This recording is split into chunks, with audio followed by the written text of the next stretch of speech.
Muy buenos días, sean todos bienvenidos a Derecho a tu Alcance, este espacio creado especialmente por Latina TV para ti, a fin de que estés informado con todo lo que tiene que ver con el acontecer jurídico, aquellos casos que de pronto requieren de un análisis, aquellas situaciones que quizás tú mismo estés atravesando y no puedas entender del todo.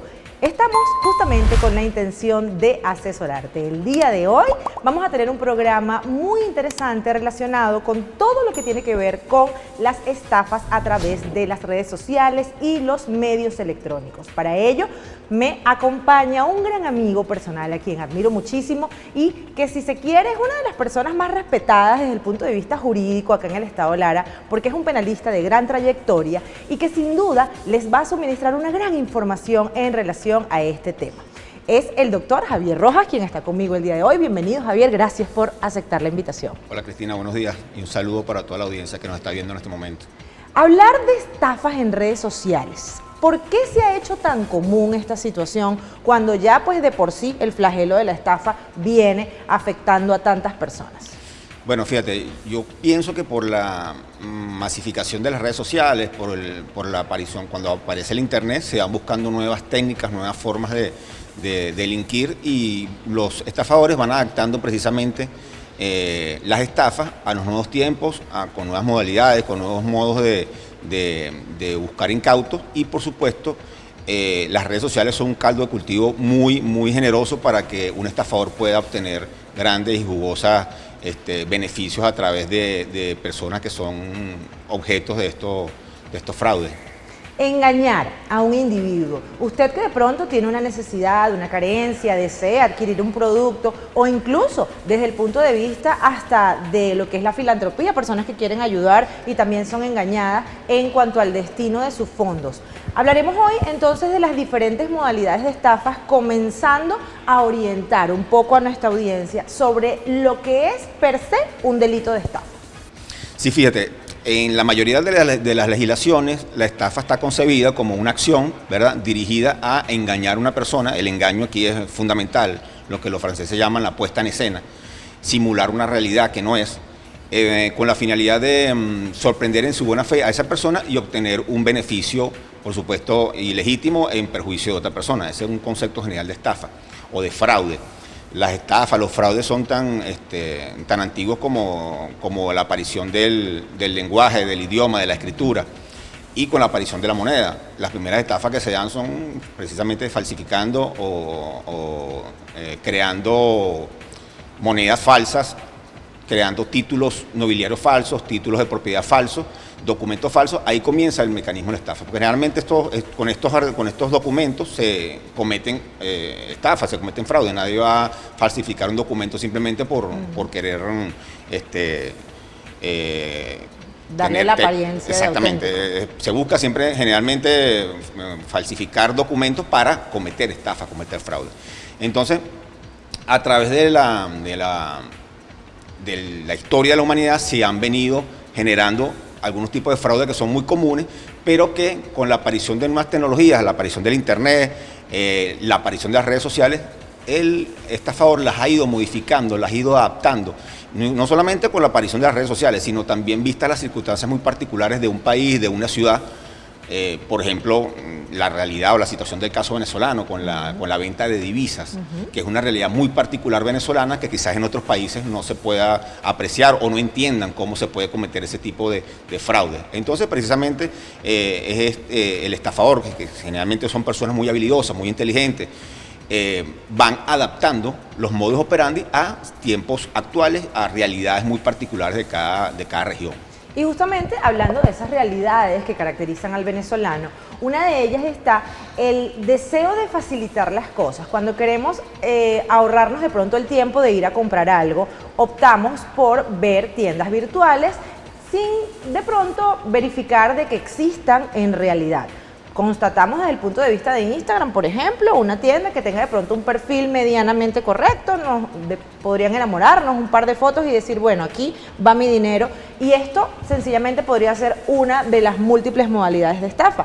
Pero desde el punto de vista de lo que hoy en día está justamente tocando a toda la colectividad en cuanto a las gran cantidades de estafas en las redes sociales y las modalidades electrónicas. porque a veces ocurre que nosotros solamente creemos que el estafador va a ser aquella persona que nos va a engañar con ofrecernos algo que no nos dio, pero es que también están una serie de instrumentos electrónicos puestos a disposición de una gran cantidad de personas que tienen dominio de la web y que nosotros sencillamente, sin incluso saberlo, podemos estar a merced de ello. ¿Podemos hablar un poquito de eso, Javier? Sí, bueno, precisamente con la diversidad, con la aparición de nuevas redes sociales, también los estafadores van buscando de obtener algún provecho de incautos que en estas redes sociales, bien sea para obtener un beneficio directo con la entrega de un dinero, ¿verdad? O también obtener información que sirva para ellos poder cometer estafas, ¿no? Lo que se conoce como el phishing, que es una alteración de la identidad de una persona y que busca precisamente crear una percepción falsa en el usuario para entregarle a esa persona información creyendo que está suministrando una información que realmente amerita su confiabilidad o su entrega a un tercero. Entonces, no sé si ya vamos a hablar sobre la clasificación de las estafas. ¿Quieres que hablemos de eso? Sí, podemos arrancar. Okay. Esta es su audiencia. Bueno, doctor. fíjate, hay dos conceptos o de alguna manera dos anglicismos que han venido, que se han puesto muy en boga, que es el phishing y el catfish. Hay diversas modalidades de phishing y a veces se confunde el catfish con phishing o phishing con catfish. Y analizando esta figura, pudiéramos diferenciarlas perfectamente, aunque también puede ser que el catfish pueda ser un phishing, pero no siempre va a ser un phishing. Fíjate, el catfish también es hay una falsificación en la identidad, se altera una identidad con la finalidad de crear una especie de relación emocional, una relación afectiva con un tercero, pero no necesariamente tienes que cambiar tu nombre o tu identidad. Puede ser que sea utilizado tu propio nombre y tu identidad, pero tus imágenes no se corresponden a la realidad, porque son imágenes que pueden ser trucadas, que pueden ser modificadas para hacer quizás más encantador a la persona que busca cometer fraudes a través de las redes sociales. Entonces, la diferencia con el phishing es que en el catfish se crea una relación emocional con el tercero, con la finalidad de que, bueno, no necesariamente tiene que ser un fin delictivo, puede ser que, eso lo podrá explicar mejor un psicólogo o un psiquiatra, puede ser simplemente por la mera satisfacción de tener una relación. Exacto. ¿Verdad? Estos lugares de citas, este tipo de cosas. Exactamente. Okay. Simplemente por, no sé cómo psicológicamente se pudiera tener ese provecho que se obtiene simplemente por tener una relación. Pero también puede tener un fin delictivo, claro, que es obtener información, obtener dinero o bienes, engañando a esa persona, simulando a veces realidades con parientes que están enfermos o con la propia situación económica del que está estafando.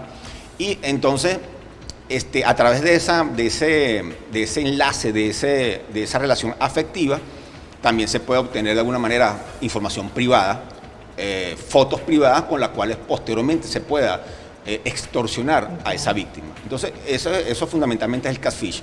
En cambio, en el phishing, en la suplantación de identidad, viéndolo de un grosso modo, no se busca una relación afectiva inicialmente, o no se busca generalmente una relación afectiva con la víctima. Se busca fundamentalmente crear un miedo, crearle un terror inmediato, un apremio para que la persona generalmente en muy corto tiempo tome decisiones que finalmente pueden ser erradas y suministrar una información, suministrar códigos, suministrar de alguna manera cuentas bancarias con la que el estafador le da un uso, por supuesto, ilegal.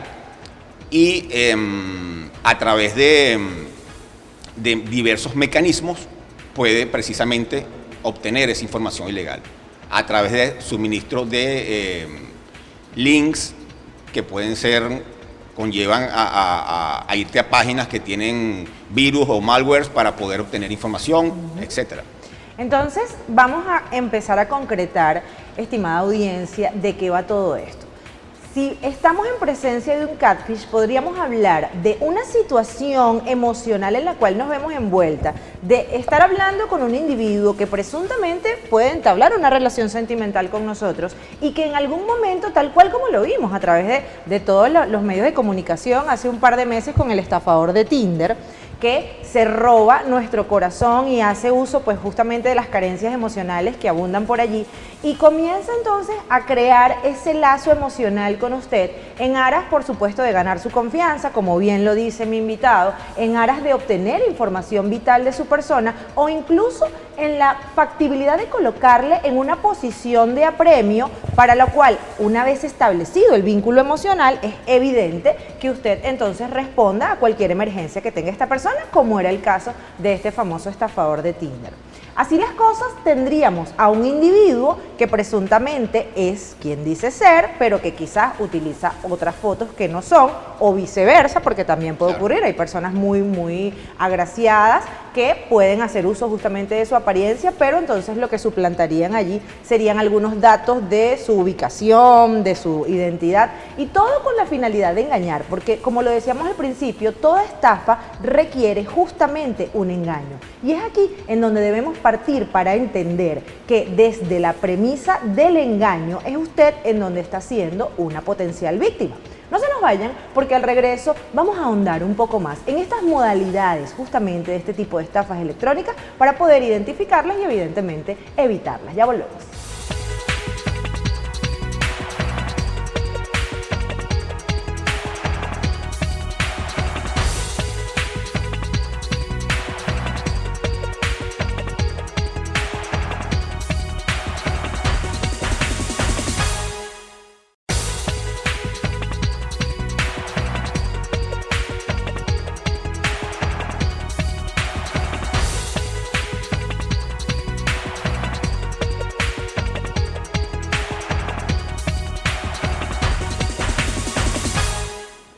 Estamos de vuelta en Derecho a tu Alcance, soy Cristina Coronado y en la mañana de hoy estamos conversando con el doctor Javier Rojas acerca de las estafas en redes sociales, todas esas situaciones que lamentablemente han acaecido y que se hacen cada vez más y más comunes en nuestro entorno, puesto que no es un secreto para nadie que constantemente estamos escuchando historias de individuos que fueron estafados, que fueron sorprendidos en su buena fe por circunstancias que cada vez son hasta más inverosímiles.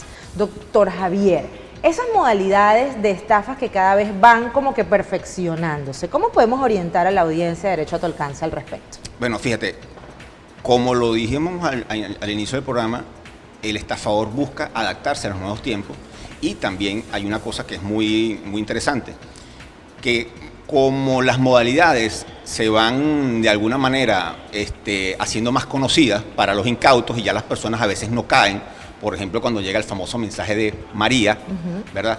Entonces ya las personas están preparadas y el estafador ya sabe que no va a poder obtener algún beneficio. Más bien se puede ver hasta descubierto y ser peligroso para él. Entonces, ¿qué buscan? Van adaptándose. Tienen que ir necesariamente creando nuevos modos operandi para poder sobrevivir y seguir estafando.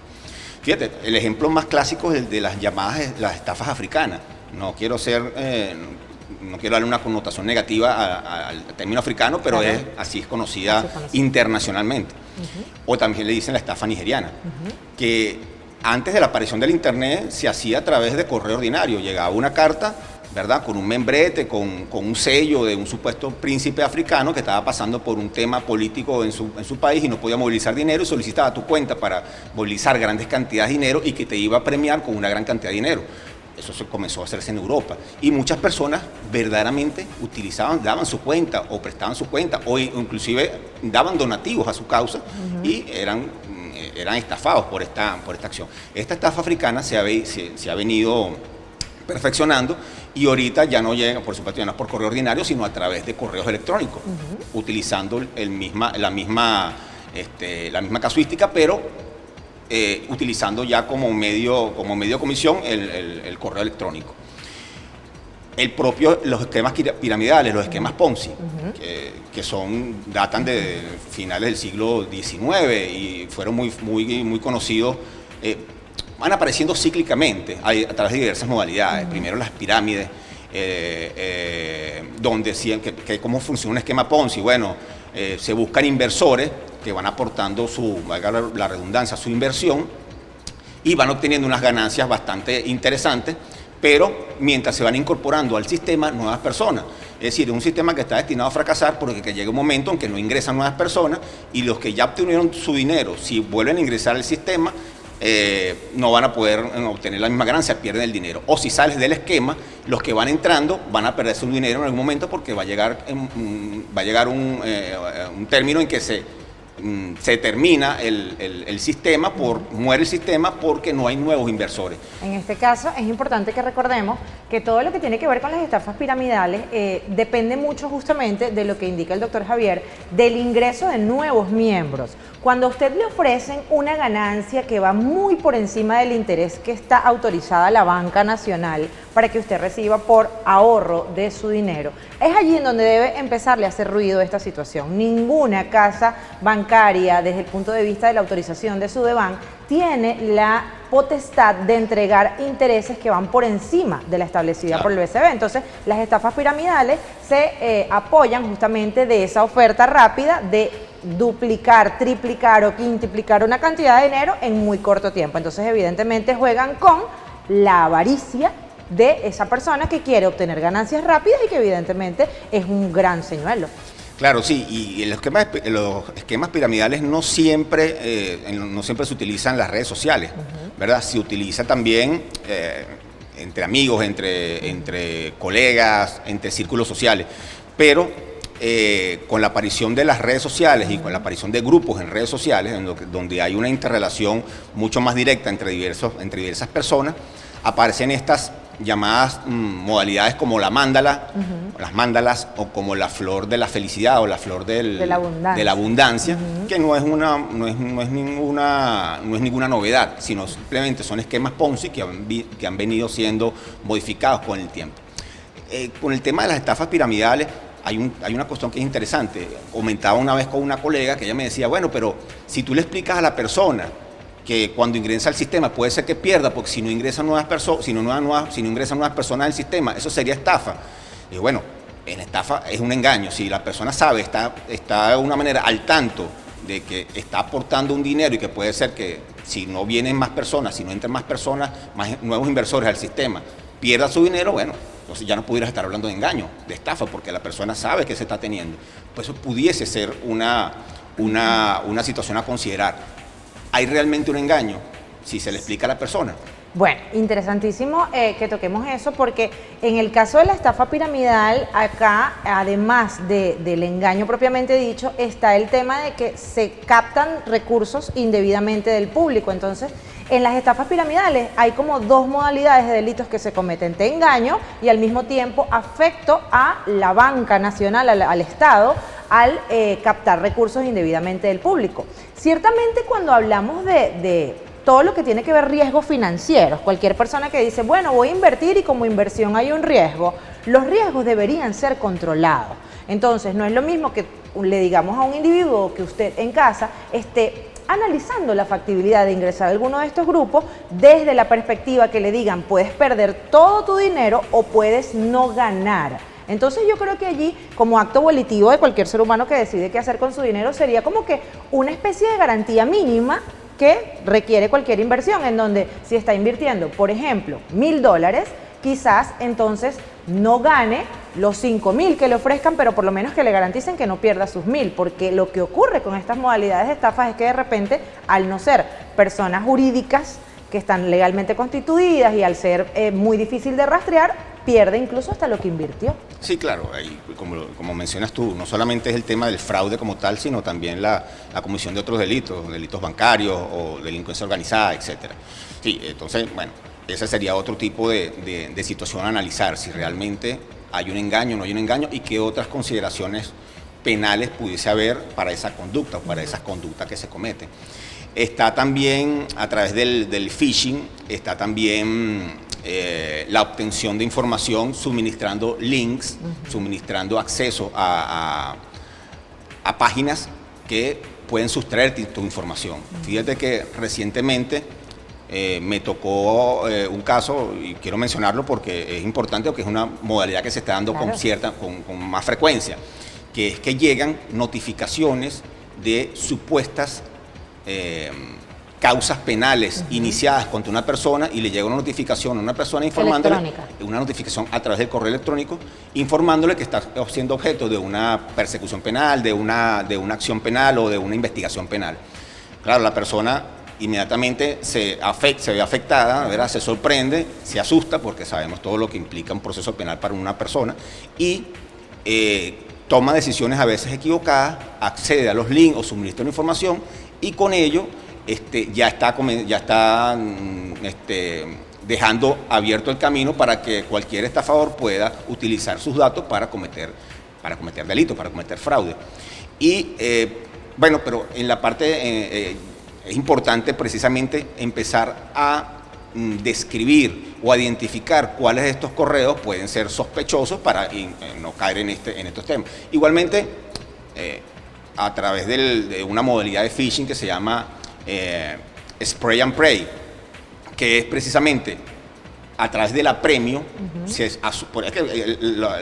una de las modalidades o lo que fundamentalmente se utiliza en el phishing es crear en la persona una situación de miedo, de apremio, y de que lo obligue a tomar una decisión rápida, porque si no puede ser cancelada supuestamente su cuenta de banco o su cuenta de usuario de una red social, etcétera. Entonces ese apremio hace que la persona se asuste y comete estos errores.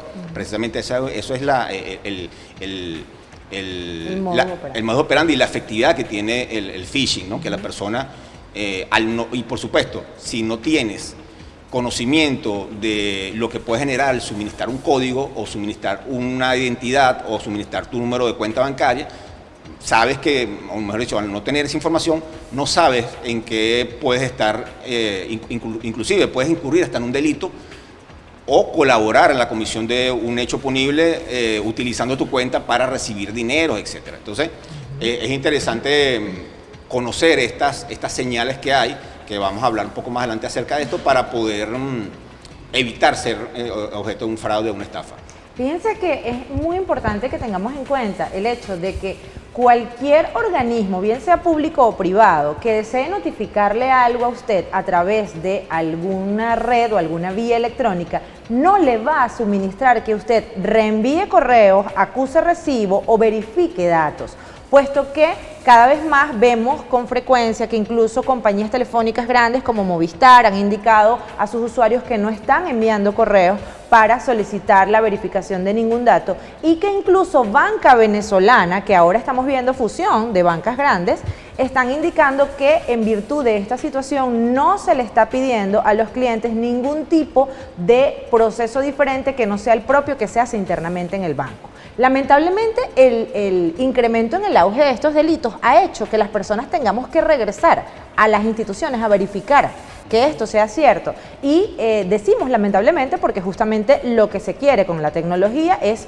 hacer que la vida sea más fácil y no tengas que trasladarte. Pero si usted tiene dudas acerca de un correo que le llega, bien sea del IBSS o de cualquier banca o de cualquier empresa privada, en lugar de acceder a los links y de cumplir con las prerrogativas que le están indicando de que si no envía la respuesta a las siguientes 24 horas, su cuenta será inhabilitada, por ejemplo, lo importante es que usted se comunique con el call center oficial de ese lugar, si se trata de empresas que no están físicamente en donde usted esté, o que se traslade hasta el sitio en aras de verificar esta situación, porque justamente como lo indica el doctor Javier, el hecho de crear esa necesidad en usted de responder inmediatamente, el sentir de pronto quienes tienen cuentas internacionales, si no respondo en 24 horas me van a cerrar la cuenta y voy a tener que viajar para habilitarla, puede significar para cualquier persona un estrés y una situación de ansiedad grave, es lo que hace que evidentemente los estafadores se valgan de esta situación.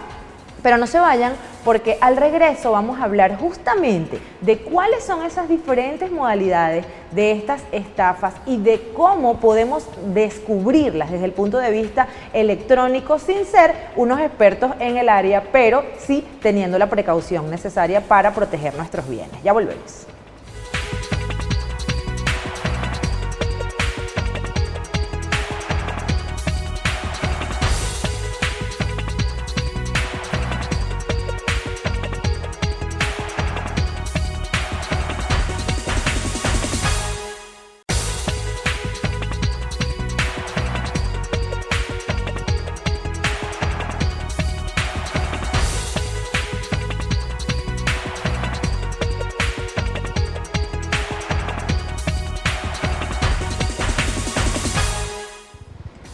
Comenzamos a Derecho a tu Alcance conversando en la mañana de hoy con el doctor Javier Rojas acerca de las diferentes modalidades de estafas electrónicas, todo lo que está ocurriendo en las redes sociales, esos mensajes que nos causan ese terror de decir rápidamente tengo que enviar datos, enviar códigos y colocarnos en una situación en la que a veces ni siquiera la esperábamos y por supuesto luego es donde vemos las consecuencias.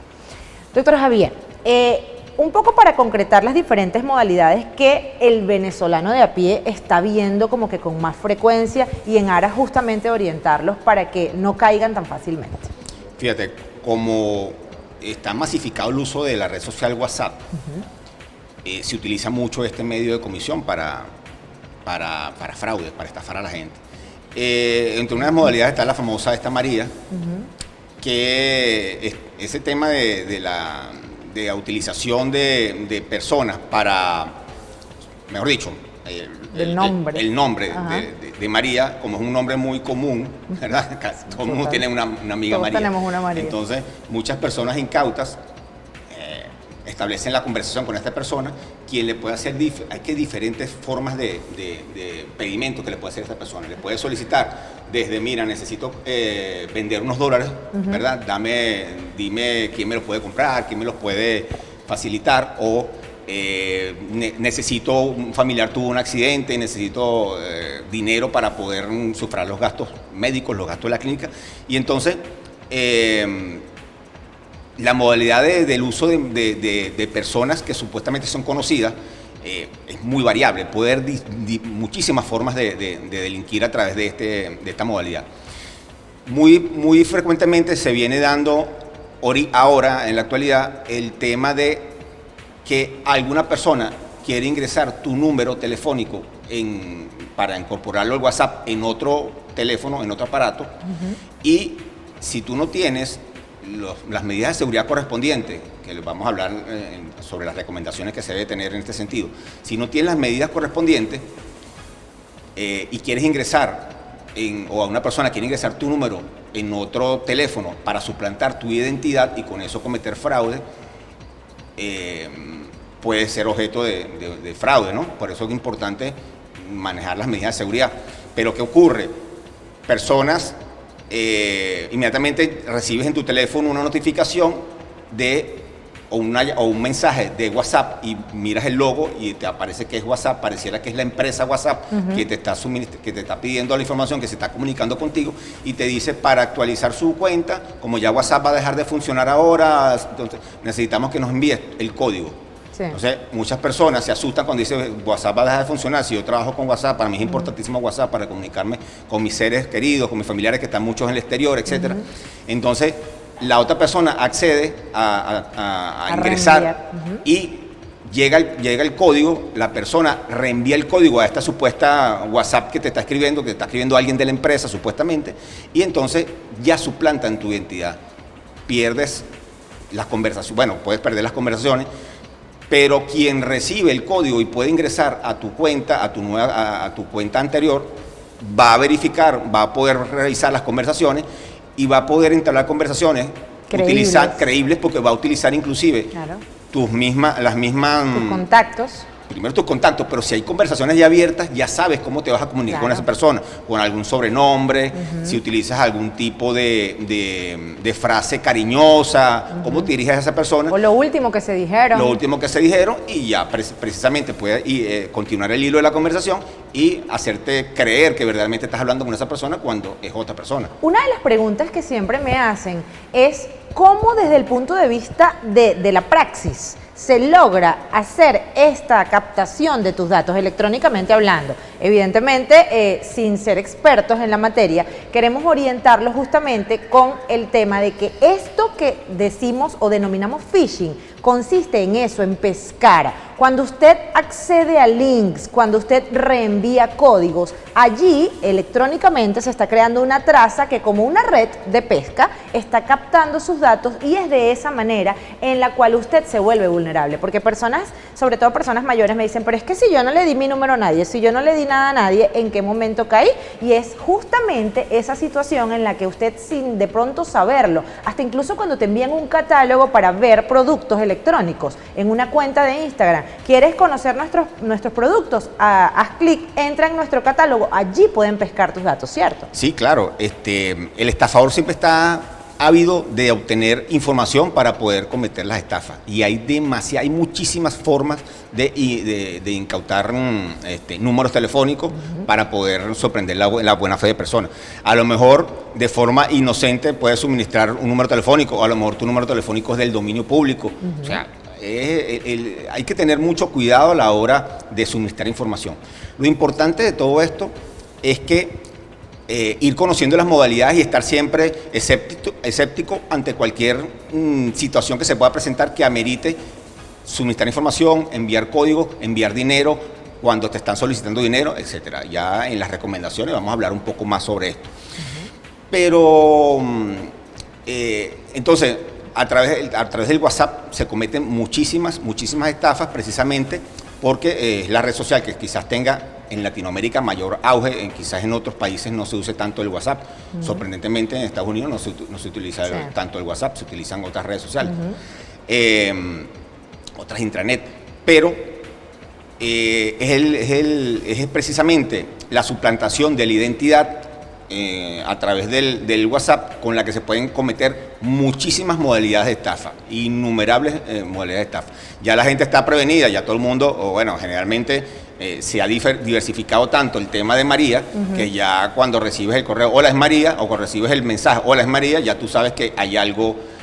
o Ana, que por allá... O Ana, entonces, sí. Ok, Doc, y hablemos también del tema legislativo. ¿En dónde están ubicados en nuestra legislación venezolana este tipo de delitos? ¿Qué penas comportan? Y más o menos cómo se describen, porque quizás algunas personas pueden, como bien lo señalaste al principio, prestar su cuenta para alguna situación que inocentemente indicaron que no creían que trascendería para allá y ser perseguibles penalmente. Orientemos un poco a nuestra audiencia acerca de cómo está previsto en nuestra legislación venezolana estos delitos. Sí, afortunadamente tenemos protección legal para este tipo de conductas, para este tipo de situaciones. En primer lugar, el propio Código Penal habla de la estafa, ¿verdad? En su artículo 462 se establece el concepto que da inicialmente de estafa, la persona, la acción que busca engañar a otra persona, sorprenderla en su buena fe y obtener un beneficio en perjuicio de otra. Ese sería el concepto que establece la estafa del artículo 462, que tiene diversas modalidades en artículos subsiguientes. Están los fraudes relacionados con la venta de inmuebles, están la falsificación de documentos, diversas modalidades. También tenemos una ley novísima, bueno, ya no es tan novísima porque esa ley fue implementada. Pero es de las más nuevas de nuestro país. Una de las más nuevas y creo que una de las más modernas. Muy interesante y muy buena esa ley, a mi criterio. Ahorita tenemos grandes problemas con la redacción de las leyes. Hay unas leyes que son sumamente... a mi entender, tienen muchos vacíos legales o están mal redactadas. Te remiten a otra ley, Sí, entonces para entenderlas necesitas tener otro instrumento, mientras que esta en particular, y estamos hablando de la ley contra delitos informáticos. La ley contra los delitos informáticos. Me parece que es una ley excelente, primero porque tiene un enfoque didáctico. En sus inicios tiene una conceptualización de lo que son cada uno de los términos informáticos que son importantes para poder conocer la ley, y después tiene una clasificación de diversas modalidades de delito que afortunadamente con la forma de redacción se pueden ir adaptando también a tiempos modernos, ¿no? Fíjate que esa ley se creó precisamente por el tema de las estafas cometidas a través de tarjetas electrónicas y hace mucho énfasis en el uso de tarjetas electrónicas en equipos para modificar tarjetas electrónicas. Fíjate que es una modalidad que ya ha desaparecido, pero no ha desaparecido del todo, porque ahorita existen mecanismos para poder sustraer la información de tarjeta de crédito a través de una APP y puedes cometer estafas con esos instrumentos.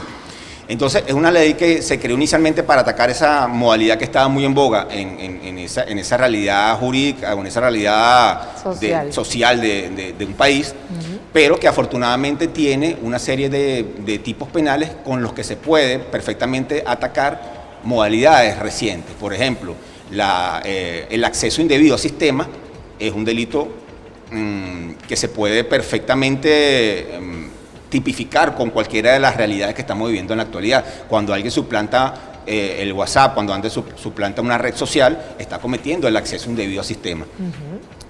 Si además con ese acceso indebido al sistema cometes un hurto o una estafa, ya estarías hablando de fraude informático, que sería otra modalidad de otro tipo penal establecido en la ley. El acceso al sistema tiene penas de 2 a 5 años, los fraudes electrónicos o los fraudes informáticos de 3 a 7, dependiendo también el tipo de modalidad o del tipo de modo operandi con que se utilice, puede inclusive la pena ser mayor, además de un pago pecuniario en unidades tributarias. Está también el espionaje, en el que si se utiliza esa información obtenida a través del acceso indebido a un sistema, ya el accesar al sistema es un delito. Exacto. Ahora, si accesaste y además hiciste otras cosas, se estarían cometiendo otros delitos más específicos. Incluso de la información, el electrónico. espionaje. Bueno, entonces el hurto informático también es una modalidad que está previsto en la ley. Entonces, afortunadamente, y tiene penas considerables. Claro, van a ser penas, si se quiere, cuando escuchas una pena de 3 a 5 años, puede sonar alarmante, ¿no?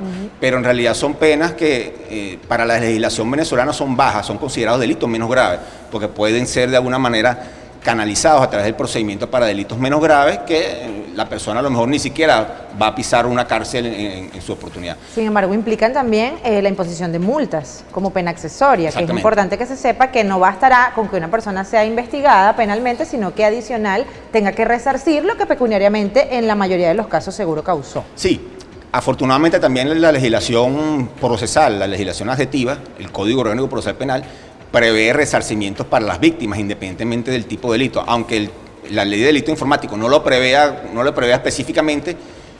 Si vamos a las figuras que tiene el Código Orgánico Procesal Penal a través del acuerdo reparatorio o de la suspensión condicional del proceso, que establece como requisito el que el imputado resarza a la víctima el daño causado, puede perfectamente obtenerse valga la redundancia, un resarcimiento de este daño. Interesante que caigamos en cuenta el hecho de que nuestras legislaciones están justamente con la intención de proteger, de describir las conductas penales que se están cometiendo, con la intención de verificar que efectivamente haya ocurrido, de investigar y de encontrar a los culpables para una eventual sanción. Acá lo que necesitamos determinar es el alcance justamente de cada uno de estos hechos y la necesidad de que usted formule las denuncias en cada una de estas situaciones por aquello de evitar la impunidad. Independientemente de que sea alta o baja la pena, es necesario hacer un coto a este tipo de conductas y incluso es necesario determinar que aunque se haya consumado o no la estafa, por ejemplo, en el caso de que le quieran vender dólares, es súper importante que usted ponga de conocimiento de las autoridades esta situación para que se haga la persecución correspondiente. No se nos vayan, porque al regresar justamente vamos a hablar acerca de esas recomendaciones que harán que usted no sea una estadística más en este tipo de delitos. Ya volvemos.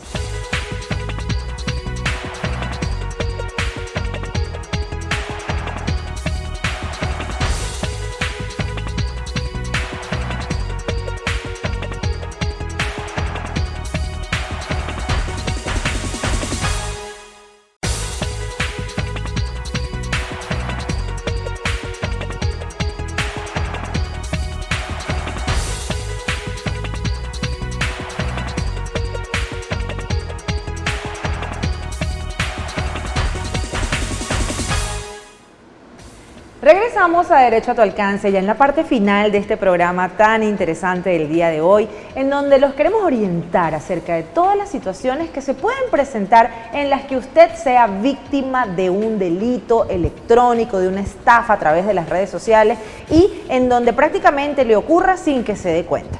Por eso, en este momento del programa y por supuesto con la sapiencia de mi invitado, vamos a darle las recomendaciones necesarias para que en esa cotidianidad usted tenga todas las herramientas que requiere para que no sea una persona más que formó parte del gran conglomerado de víctimas que se han sumado a estos hechos.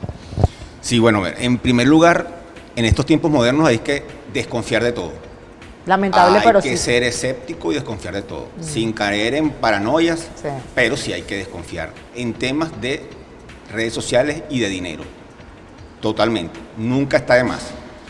Desconfiar puede ser la diferencia entre resultar estafado o no resultar estafado. Entonces, primero que nada, siempre hay que desconfiar. Cuando alguien te pida dinero, cuando alguien quiera hacer una transacción a través de las redes sociales o que te contacten, no que se haga por redes sociales, sino que te contacten por redes sociales, hay que desconfiar, hay que ser escéptico.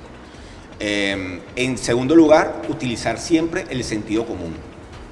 Estas ofertas donde te están vendiendo bienes, vehículos, celulares, cualquier tipo de bien, que de alguna manera esté muy por debajo del valor en el mercado real, ya te tiene que llamar la atención y hacerte desconfiar. Por eso es que el sentido común siempre es importante. Donde te ofrezca un negocio en que las ganancias van a ser exorbitantes, hay que desconfiar, porque no es lo que comúnmente pasa. Entonces, desconfianza. Segundo, sentido común. Tercero, asesoría. Ante la llegada de un mensaje, porque generalmente va a cometerse estos delitos a través de mensajes. En lo que llega un mensaje en que estén solicitando códigos, accesos a enlaces, link, solicitud de clave, solicitud de información privada, hay que desconfiar inmediatamente. Primero, verificar la identidad del remitente.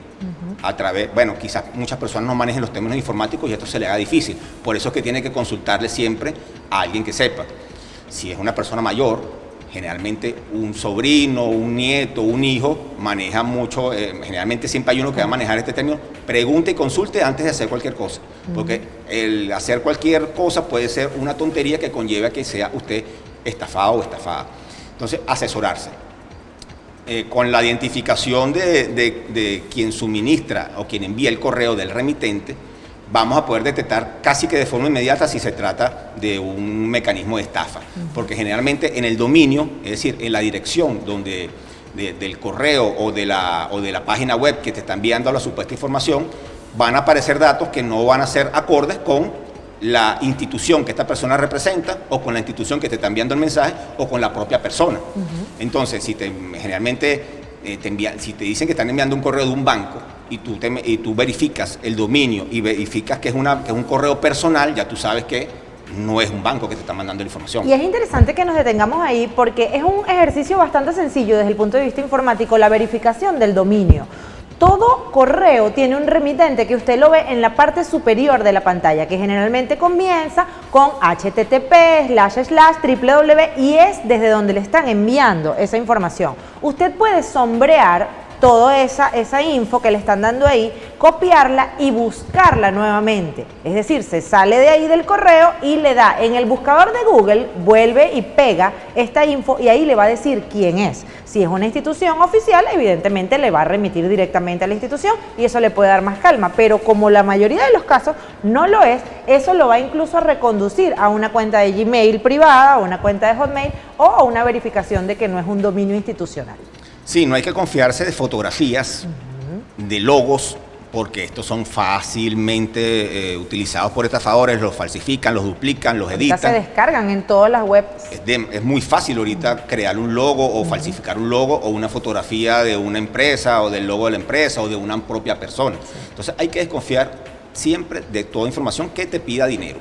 Personas conocidas, tenga siempre una pregunta clave. Cuando usted vaya a comprar o a vender dólares y lo va a hacer con personas que no son conocidas, entonces allí debe tener muchísimas más medidas de seguridad.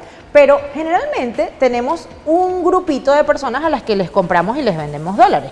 ¿Por qué no previamente, en virtud de tantas modalidades que hay, de establecer una palabra clave con este grupo de personas? Palabra clave, no te la dicen, entonces allí ya comienza a desconfiar. Fíjate, con el tema de la venta de divisas o con el dar dinero, entregar dinero a personas que supuestamente son conocidas porque te están ubicando por una red social, ya sea por WhatsApp, por Instagram, por Facebook, por TikTok, por cualquier red social, ya estás en el entendido que te estás comunicando supuestamente con esa persona. O sea, ahí no hay una suplantación, no habría una suplantación de identidad porque es la persona que te está directamente, su cuenta te está escribiendo directamente. Pero puede ser que su cuenta haya sido objeto de un hackeo, de una suplantación, etcétera. ¿Qué se hace en este caso? ¿O qué recomiendo yo en este caso? Verifique la identidad de la persona a través de una llamada telefónica. Con una llamada telefónica vas a verificar que si usted le dice, bueno, te voy a llamar, y la persona, no me llame en este momento que tengo una reunión, ya tú sabes. Una videollamada siempre es buena. A eso voy. vamos a hacer una videollamada. No, es que tengo el teléfono malo, tengo la cámara mala, es que estoy en el extranjero, estoy en el exterior, no puedo hablar en este momento. Ya son, de alguna manera, unos indicadores de que algo no está bien. Entonces, si se van sumando situaciones, ya tienes que ir desconfiando más aún. No hagas la negociación hasta que confirmes que esta persona es la persona. Porque incluso con una palabra clave, si la tienes en una conversación anterior, posiblemente la puedas obtener también si esa conversación no ha sido borrada. Cierto. Entonces, con una llamada telefónica o con una videollamada, mucho mejor aún todavía, vas a poder verificar que se trata efectivamente de la persona con que tú generalmente puedes realizar ese tipo de transacciones o una persona de confianza. También, como otra recomendación de suma importancia, es utilizar la seguridad que te da la propia red social. Si usted no es muy conocedor de las redes sociales, siempre en las redes sociales hay una configuración a la que usted puede acceder para proteger su cuenta, ya sea desde el punto de vista de privacidad o de seguridad. Entonces, hay unos mecanismos que llaman autenticación en 2 pasos, que cumpliendo con esta autenticación en 2 pasos, se va a ver mucho más protegida su cuenta de algún tipo de hackeo o algún tipo de phishing de suplantación de identidad. No le garantiza que usted no pueda ser objeto de estafa, porque no necesariamente se comete la estafa de alguna manera accediendo a su seguridad, pero sí de alguna manera usted va a estar seguro de que si alguien quiere ingresar a su cuenta o si alguien quiere suplantar su cuenta, le va a ser extremadamente difícil, porque va a tener que enviarnos códigos que le va a llegar a su teléfono particular a través de un mensaje de texto o a través de un correo electrónico. Sumamente importante todo lo que hemos debatido la mañana de hoy, y no quisiera, Javier, que te vayas y que te despidas sin antes orientar a la ciudadanía que está allí sintonizándonos y que precisamente puede estar pasando por una situación similar o haber pasado. Una de las preguntas frecuentes que me hacen es: oye, hace 3 meses me estafaron y no hice nada, ¿será que puedo denunciar ahora? Someramente un poco hablar de lo que es la prescripción, que las personas puedan entender que todavía hay un tiempo útil en algunos casos, y la orientación, evidentemente, para que estén allí pegaditos con el acceso a la justicia. Fíjate, la Constitución Nacional protege, en primer lugar, la privacidad de las comunicaciones, en su artículo 48, y protege también la intimidad, protege también el honor, la reputación de las personas, porque recordemos que también con este tipo de delitos no solamente se busca estafar o defraudar, sino también en algunos casos extorsionar. Y también el delito como la extorsión, no lo mencionamos en su oportunidad, es un delito que se comete mucho a través de redes sociales cuando se accede a información privada o a fotografías, videos. Extorsión. Sí. Entonces, a través de la Constitución Nacional, a proteger a todos los ciudadanos de este tipo de hechos, le da la posibilidad que usted pueda denunciar y pueda de alguna manera reclamar sus derechos ante los organismos correspondientes a través de las policías, las distintas policías, hasta el 6CPC, a través del Guardia Nacional, a través del CONAS, del propio Ministerio Público. Se puede hacer denuncias directamente en la Fiscalía, donde seguramente lo van a asesorar y le explicarán cuáles son los siguientes pasos a seguir una vez que usted de alguna manera manifieste lo que le está ocurriendo a través de una denuncia. Le dirán si esa denuncia es viable, por supuesto, puede ser, a veces hay hechos que no constituyen delito, pero generalmente este tipo de situaciones configuran la comisión de delitos que ya hemos mencionado. Entonces hay que denunciar, porque es la única manera en que primero la información se difunda y se sepa cuáles son las últimas modalidades de estafa para que el ciudadano esté prevenido. Ah, mire, ya sabe que están utilizando la estafa de tal forma a través de las notificaciones ahorita judiciales. Entonces ya la gente está prevenida. Cuando tiene una notificación judicial ya estás por lo menos pendiente y te puedes comunicar con tu abogado para que tu abogado te diga: no, mira, eso no es ninguna notificación, eso es falso. Entonces siempre hay que denunciar y hay que asesorarse también, tenga su abogado de confianza al cual usted pueda solicitar la información, primero para saber si es viable la denuncia, saber si está todavía en la oportunidad de poder establecer una denuncia, porque puede ser que si ha transcurrido mucho tiempo de la comisión del hecho, el hecho esté prescrito, es decir, no pueda el Estado accionar para investigar ese hecho ni sancionarlo. ¿Cuánto tiempo, Javier? Bueno, generalmente, si son delitos de 1 a 5 años, la prescripción es de 5 años. Entonces, en algunos casos, si son penas de más de 7 años, por supuesto también la prescripción irá aumentando. Entonces, se goza con un buen lapso de tiempo para interponer la denuncia. Pero sabemos también que mientras más tiempo transcurra, va a ser más difícil también demostrar el delito, pueden borrarse huellas del delito. Entonces lo importante es hacer la denuncia en forma inmediata. Por supuesto, primero asesorado y debidamente con su abogado de confianza, y por supuesto acudir a los órganos correspondientes, y siempre en la Fiscalía, cuando se hace este tipo de denuncia, se le explica cuál es el procedimiento, los pasos a seguir en este tipo de hechos. Gracias, Javier, por haber estado aquí. Esta es tu casa, cuando quieras estamos aquí abiertos para escucharte, y gracias a todos ustedes por sintonizarnos y por recordar que el derecho está a tu alcance.